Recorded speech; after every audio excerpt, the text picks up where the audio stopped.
are Funk Motorsport, your heat management specialists. Based in the UK, we strive for perfection, developing thermal products trusted by professional race teams and drivers worldwide. Performance, protection, reliability.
Tarmac Sports.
Welcome, ladies and gentlemen, to round 5 of the 2019 British Drift Championship. We're coming to you live from Three Sisters Race Circuit in Wigan, and I am joined by my good friend and my co-host Sarah today in the tower. Sarah, what a championship and what a year it's been so far. It absolutely has. I mean, this has been my first year involved in drifting, and I'm absolutely blown away, not only by the pros, but by the pro-ams like yesterday. I mean, what a day we had. Unbelievable action on track. Incredible day. Yeah, we was blessed with some really good weather yesterday. Not the story this morning from practice. It's been wet, but it's dried up now, and it looks like the sun's coming out, and we're going to get dry this afternoon. But look, let me go back to talking about that championship, Sarah, and all the big upsets in NEC in Birmingham just a few weeks ago, where Aramis Vouskalis scored no points in qualifying, didn't even make it to the big show, and Martin Wonnacott, well, he took the second step on the podium and now has climbed himself above Vouskalis to seal the championship at the moment. Absolutely. I mean, Vouskalis is really going to have to pull it out of the bag today to overtake Wonnacott on the points again, but there's a lot of contenders. Ricky Lawrence, I know he's having a few issues with his car this morning, so let's see how he gets on today. And Oliver Evans,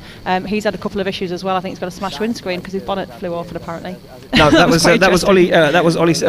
Sorry, that was a different Ollie. Oh, was it? That was a different Ollie. Sorry. There we go. Yeah, look, there's some upsets this weekend, but Martin Wonnacott, you know, a couple of car issues. Vaskelis looking good, back on form. Ricky Lawrence having problems with his car. He's actually in a borrowed car as we move forward. And look, this track, not easy. And you went out with Cole Ferrari the other day into practice session, Sarah. Tell us about that. I did. It is definitely a tight and technical track, and you don't necessarily see that from where the spectators stand, and especially when you're coming sort of down into clip 1 and 2, it actually drags you downhill.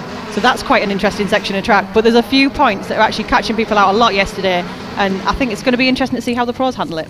Yeah, it is certainly going to be interesting to see how the pros handle it. And you were right, yeah, we've aptly named that piece of track right in front of the judging tower, the Highway to Hell. And as you can see now, a few guys in attendance and at home, the virtual track map. So you can see these guys rolling start. They come in to that first clipping point, as it is, you said, downhill, so gaining speed outside zone 2, right on the edge of circuit. Fitzgerald yesterday ripped the wheel off that car out to outside zone 3 and then transition back. That's where they come into the Highway to Hell, because this is a fast area of the circuit, a shallow, quick transition there on that front clipping point, and then throw the speed in to Luna Bend here, out into that outside zone 8. And the final 2 outside zones right on the edge of the track. And this will be catching a lot of drivers out today. Drop a wheel here, you're off track, you're in the grass and in the wall. Fast, dangerous, technical, tight. We've got it all this weekend, Sarah, and we're ready for our pros to head out for qualifying. Absolutely. This track is really going to test these guys today, so I can't wait to see what happens. Yeah, look, I'm almost ready for action, and it does look like our start line Marshall Toby is giving me the thumbs up saying, come on, let's not mess around, let's get this show on the road. As you can see on your screens, our grid absolutely stacked with the best of the best from around the UK and visitors from Ireland as well, and from Lithuania and certain other countries as well. But we'll get into that as we move through qualifying.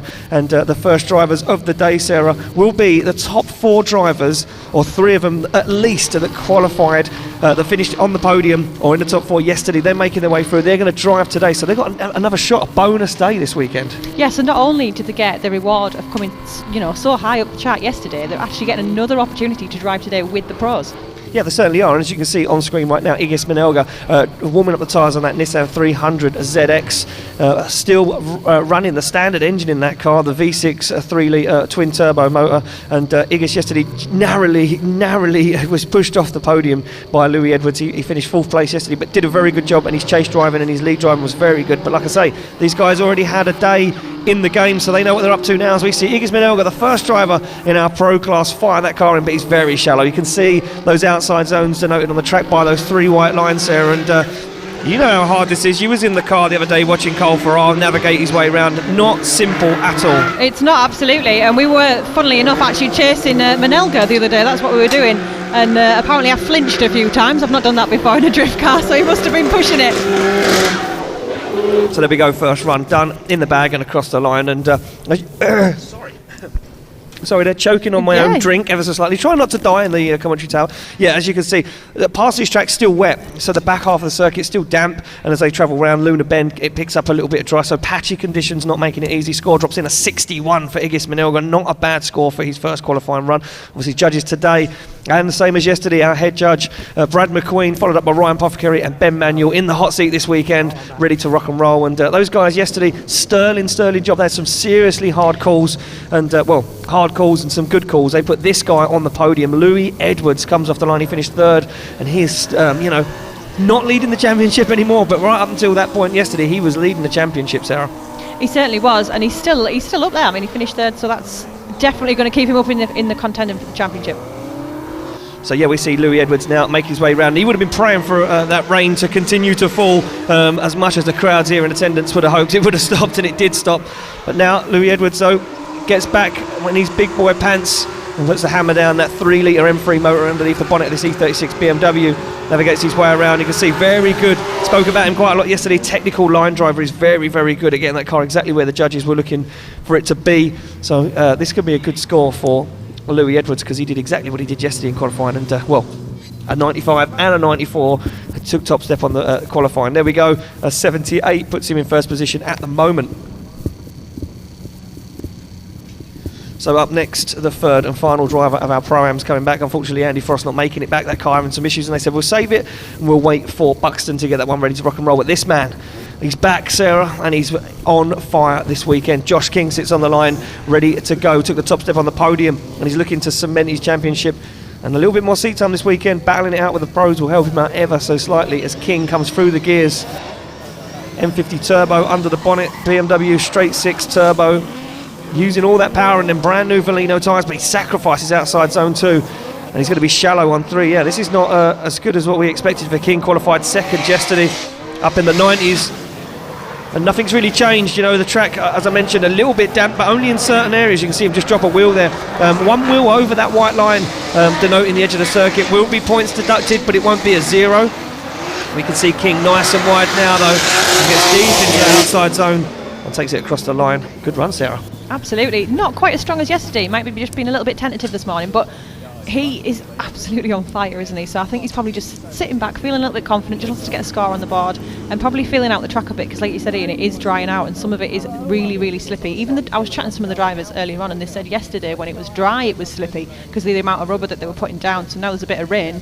That's going to kind of mess with that a little bit until it's either completely wet again or dry. Exactly that, Sarah. Yeah, and a 54 there for Josh King gets him a score on the board. We move it along to this man now, the first of our pro drivers onto the grid and returning back to the VDC. This man, well, if you haven't seen this car before, then where have you been living? It's Simon Perry in the incredible Nissan R35 GTR. Makes his way around, one of the UK's only rear-wheel drive converted Nissan Skylines for drifting.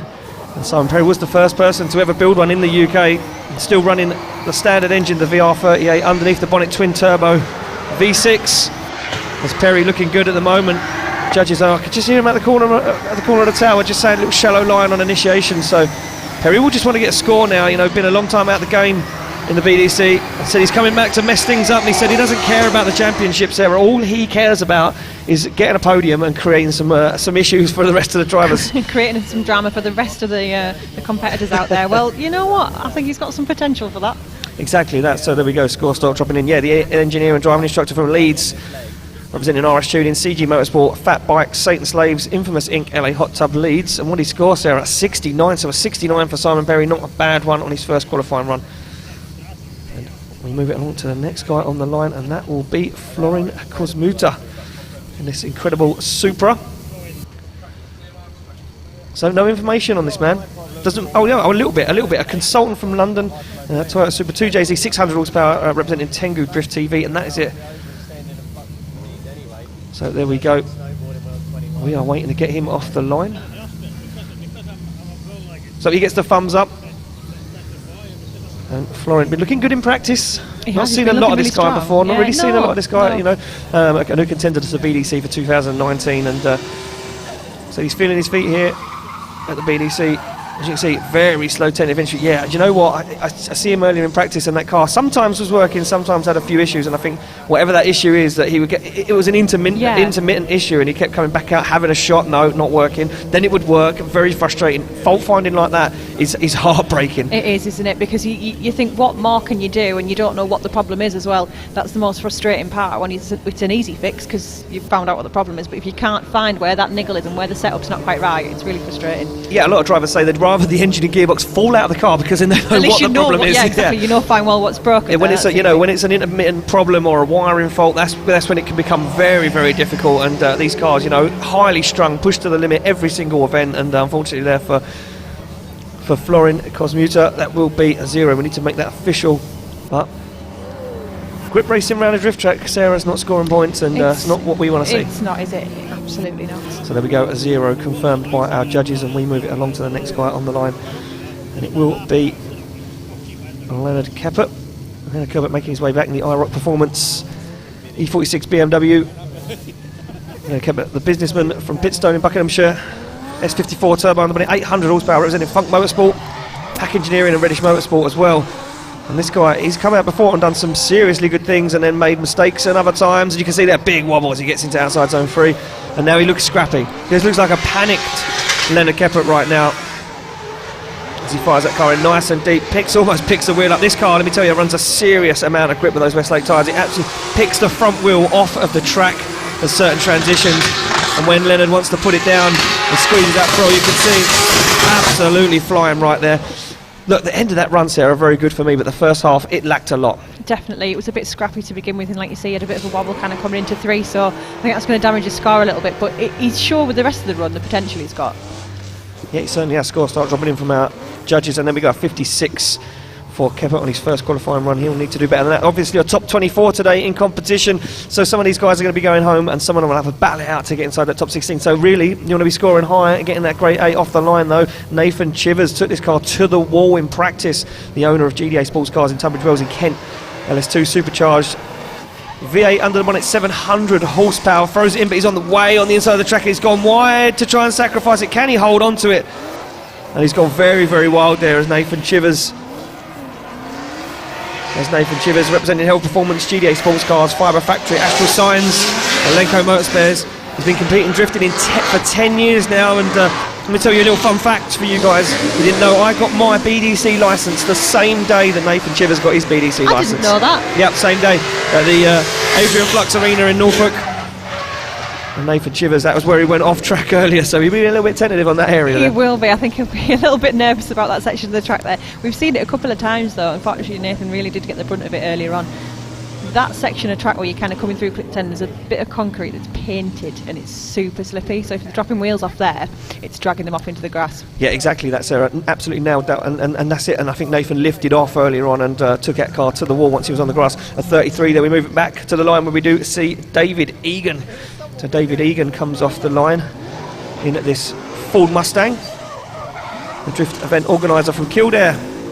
5 litre Boss 302 underneath the bonnet of this car, 895 horsepower, representing Mobil 1, Sunoco Race Fuel, Funk Motorsport, Megaspec, Simpson Racing, Westlake tyres and Ford Performance. This is the first left-hand drive car Mr. Egan has driven in competition. Oh, almost got wrong there. And this car, another fun fact, is the ex-Formula Drift Pro car of Vaughan Gittin Jr. was shipped to the UAE, driven by Danny Neville, famous DJ there, and then sold to David Egan. David Egan said, I've been wanting this car for many, many years, never been in a situation where I could get it. And then this year, well, last year, the end of last year, finally got his hands on it, and there we go. Score drops in a 66, not a bad run for Egan. Sarah, you're right there. You just don't die on us just yet. We've got a whole day to get through. My voice after yesterday, I don't know if it's going to make it to the final. We've got sore throats from shouting yesterday, haven't we? That's the problem. We've all got tickling throats now. So we go back to the line. Lewis Mitchell now sits on the start line. I do believe this whole car and his setup is for sale. Ooh. So I do believe this could potentially be the last year. I might have to raid my piggy bank of competition. I mean, you might want a little bit more than what's in your piggy bank, Sarah. I dare say, you're probably right there. Yeah, the Carpenter from Long Sutton in Lincolnshire, S14 Boss kitted car, 1JZ under the bonnet, 560 horsepower. Trias tyres, Graham Style in Boundless Inc, Bulldog Services and Mitchell Motorsport up on the side of that car representing. And he said he finished top 10 in the in the Pro-Am competition last year, gained himself a pro licence, and he's back this year. But he said things are just not working out. It's time to almost settle down and be an adult, Sarah, and we know how boring that can be. Oh, it is boring. Take me back. So Mitchell right now gets nice and deep into the outside zone. You can see that car smoking up the tyres as we have got a fully dry track by the looks of things, and things could be heating up this afternoon as he gets into that Lunar Bend outside zone 8.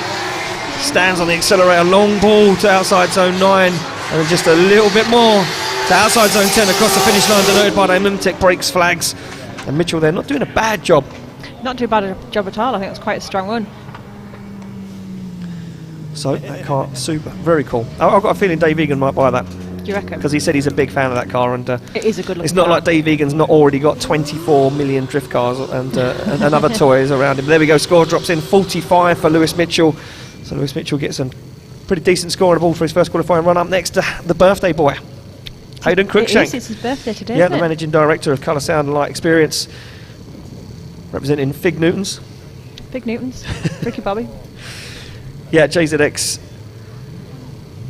2 JZ under the bonnet, 650 horsepower. He said he may be the oldest pro, but he goes to Japan pretty much every weekend to practice at Ibisu and certain other tracks and have some fun, and he gets down there and parties, and this guy certainly knows how to throw a big car around, as we see Cruikshank getting into it now. Oh, a pretty good line for the middle of the circuit. That fast flowing transition into outside zone 6 there. Good job for Hayden Cruikshank. Little dab of the handbrake sets himself up. Oh, but just, you know what, the dab of the handbrake I think was the nail in the coffin, because if he wouldn't have done that, he kind of would have let the car wash a little bit more and he could have just got back into the power. I think the dab of the handbrake slowed the car up too much. Yeah, I think you're right. He's slowed himself down too much, and obviously it just scrubs off all your speed, doesn't it? Yeah, scrubbed off all speed. Then he tried to try and get back into it and put himself into an over rotation. So that will be a 0 for Cruikshank's first qualifying run of the day. We'll make that official. And up next, Julie Robinson. Julie, representing the Our female drift only community. pro female driver on the grid. I know, I love it. She's awesome. So Julie Robinson from New Milton, Hampshire, off the line, Nissan Skyline R32, RB25 under the bonnet, 300 horsepower, on the lowest power cars on the pro grid this year. And Robinson has to use all of that power, has to keep the foot planted to the floor and use the momentum of that car to make its way around. You can see a clutch kick in that car, desperate to get into the outside zone, does make it work though. Representing Kettering Motoring. Been drifting for 14 years, competing in the BDC for 11 years in the same car. This car was the first ever car she used in the BDC, and she's still got it to this day. And she goes to show you that car has had a tough time and had a long 11 years. It certainly has, but she's obviously got a setup that she likes and enjoys and feels comfortable with. We do kind of always bang on about seat time, but I think if you've been in that car for like 11 years, I think you've definitely had some seat time in it. It's just like putting on an old coat. Yeah, that's You know it, you know it inside out, you know where all the pockets are, you know all the kinks of it, you know it fits perfectly. There we go, scores drop in for Julie Robinson. And a 43 for Julie Robinson's first qualifying run. Not bad. We'll have to see how this plays out though. After the first set of qualifying runs, we get our top 24. We know where the cut-off point is there. And up next on the line, this man, good friend of mine. I've been having some good fun with this guy in the last couple of weeks. Hugh Saville, the garage owner for Aberystwyth in Wales. Toyota Corolla, well, what's left of it anyway. AE86 1UZ 4 litre V8 turbo under the bonnet, 800 horsepower. Representing Group D, a Renegade Race Fuel, APW Engineering, Westlake Tyres and Hugh Lewis Tyres. So he's a 2017 Retro Drift Challenge champion. Well, can he mix it up in the BDC? He's very deep into outside zone 3. Just looking good for Saville now. He's very committed. Oh! And I did that on purpose. Did you? And I'll say that so that when he watches the live stream back, he can say, it's been you all week. Do you know what he needs? He needs an SR20. It's the V8. It's just too heavy. Well, you did say you're all and over if anyone knows the banter that me and Hugh have been having the last couple of weeks, then you'll understand you'll understand that little line there. So we'll just leave that one there. Hugh Saville going to finish up this run. Incredibly built car. Do you know what? A very, very nice guy. Him and his team and his missus, absolutely incredible people. They all come along, support him, and yeah, look, unfortunate there for Hugh, and he'll know where he goes wrong. He's spotted on the radio saying, look, very good line, but overcommitted on that turn, and we make that official with a 0 for Hugh's first qualifying run. A few zeros creeping in here. Didn't expect to see that on a pro grid. I didn't expect that this morning, but maybe the mix match of conditions on the track are just throwing people off a little bit. It's gone from completely wet to patchy to dry in no time. Up next, Ollie Elmore off the line. This is the chap who had this a problem is the guy, with the yeah. I mistakenly said the wrong Oliver earlier on. You said the wrong Oliver. Too many Olivers in this There is, championship. We'll get rid of a few of them. It's not a problem. Yeah, Ollie Elmore, the engineer from Barnstaple in North Devon. Nissan Skyline R33 2 JZ under the bonnet, 720 horsepower. The Hell Performance sponsored driver making his way down the highway to Hell. And Elmore will be angry, furious that he broke the windscreen on this car. And he says, I've got nothing to lose. He throws it on big angle on outside zone 7 and stays in it. Elmore using all of that 720 horsepower and takes it across the line. Yeah, representing Hell Performance, Westlake Tyres, Wisefab Motive Components, Boost Junkies and KAR Engines. Yeah, fantastic run from Elmore there. Yeah, he will be a little bit annoyed about He'll be earlier very on. He had a annoyed, problem yeah. with his bonnet catch, and the bonnet's come off, smashed the windscreen, so he'll be a bit frustrated with He'll that. be a bit bitter with that. Yeah, well, you would be, wouldn't you? Yeah, score drops in on a 58 for Elmore's first qualifying run. And we move it on to another Oliver. Just to confuse Just me for even you, more. Sarah. Just we're going to put them all in a line. We're going to make sure next year they're all in championship order. All the Olivers are together. Can they just not have the same livery though? Because I would get super confused. So on the line, Oliver Silcock, and earlier on, Mike Leeson, one of Dave Egan's mechanics, he said this car is just too clean to be a drift car. Well, It's I gorgeous. totally agree. Yeah. What a machine. Ollie Silcock brings the operations manager from Colchester in Essex, from my neck of the woods. PS13 1JZ under the brake, 500 horsepower. Look, it might look like a show car, but it goes like a full-blown pro car right now as Silcock navigates his way through the middle of the circuit, fires into outside zone. This is very fast. The clipping point didn't know if it was coming or going as he fires it into Luna Bend. Very deep goes Silcock. This is a good run from Oliver Silcock. Very quiet and reserved young man out of the car, but when he gets behind the wheel, he's an absolute demon as he brings it across the line. Almost gets himself caught up there. Nearly lost it just as he crossed the line. I think it's a little wobble just coming into 10, but that run was very, very strong. It was that one. very strong, yeah. He says, I'm even closer to my dream of managing an otter sanctuary. Well, Marvel Afrobeat. Do you know what? Should be the first customer through the door every day of the week. I'd be with her. So there we go, scores dropping in. A little bit of decisions, yeah. Brad's not liking it, everyone else loving it. A 70 for Oliver Silcock puts him into second position at the moment, and we move it along to this man.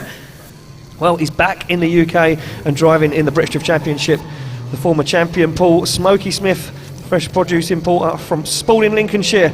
Been in Europe this year, trying his hand out there, and he said, you know what, there's nothing like coming home and competing, and here he is in the Jap Speed Maxxis tyres. Toyota GT86 1.5 JZ under the bonnet, 650 horsepower.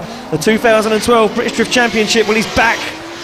And he looks like he's absolutely flying as he gets nice and deep into the outside zone. Look, he's gone to Europe, he's learnt a lot, he's brought some skill back with him. Not that he didn't have enough already. And Smokey Smith throwing it down right now and looking very fast.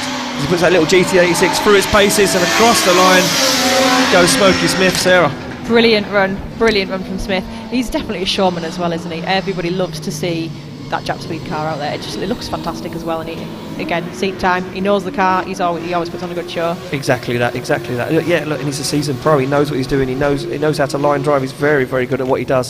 Scores dropping in. Judges being harsh today, I've seen a lot of 60s, a 65 for Paul Smokey Smith, yeah, and scores not as high as what I would have assumed. Up next on the line, Mike Wharton, a very good friend of mine.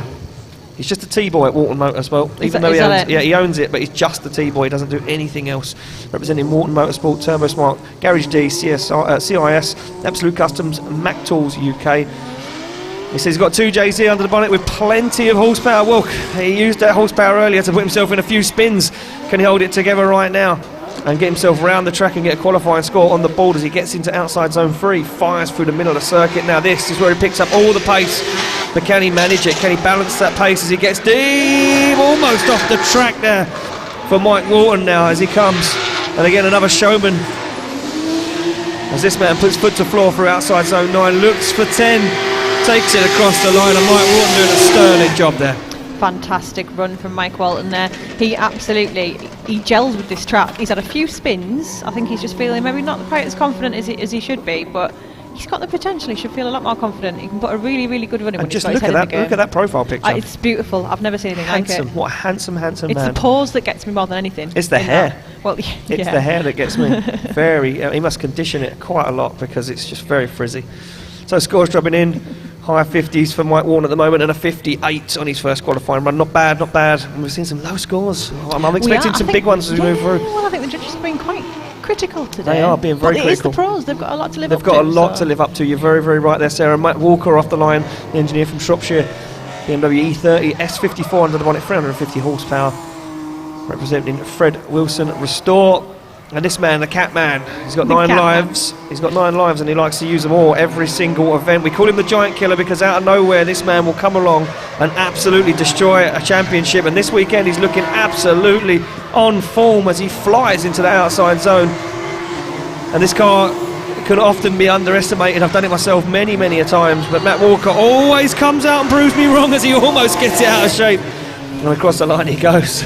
Almost a pretty perfect run there until he dropped those wheels off the back. That will obviously damage his score, but it won't be a 0, will it? No, it won't be a 0. Judge is saying, look, wheels over that on that area of the track. It will be points deducted, but not too bad. It was a very good run up until that point. As judges not liking it. Again, they've been very, very strict today. A 49 on the board for Matt Walker.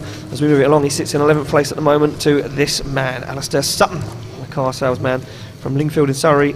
And Nissan S14 BMW M60 on the bonnet, V8, 280 horsepower, is the 2018 BDC Pro-Am champion. BDC third overall finisher. I do believe he was the 2017 Drift Cup champion as well. You can see him left foot braking there. Very good technical driver. Alistair Sutton, always been a guy I've always favoured for line driving, just like Louis Edwards. I mean, these guys that come through and learn to drive in BMWs, and Sutton taking the step up this year to this V8 S14. He learned to drive in a BMW, and it just makes these guys drive so critically on the qualifying line that, when they head to qualifying, they are just dangerous and they get very, very good scores. I could curse Alistair Sutton right now, but he's looking good as he gets to those 2 final outer zones and across the line he goes. Yeah, he's a very good technical driver, isn't he? And he's got quite a lot of consistency with his driving. He just seems to know naturally where to sit the car and how to hit each clip. Yeah, it certainly does. Look at that. Yeah, although that car lacking, not as much horsepower as anything else on the grid, maybe lacking a little bit of impact. Ryan loving that one. Score drops in a 69, so a 69 for Alistair Sutton. You're looking very, very strong. And then we go from a car that's only got 280 horsepower to a car on the grid that has got 800 horsepower, detuned this year from 1,000 because he changed the chassis. Robin Neeson, the refrigeration engineer from Ballymena in Northern Ireland.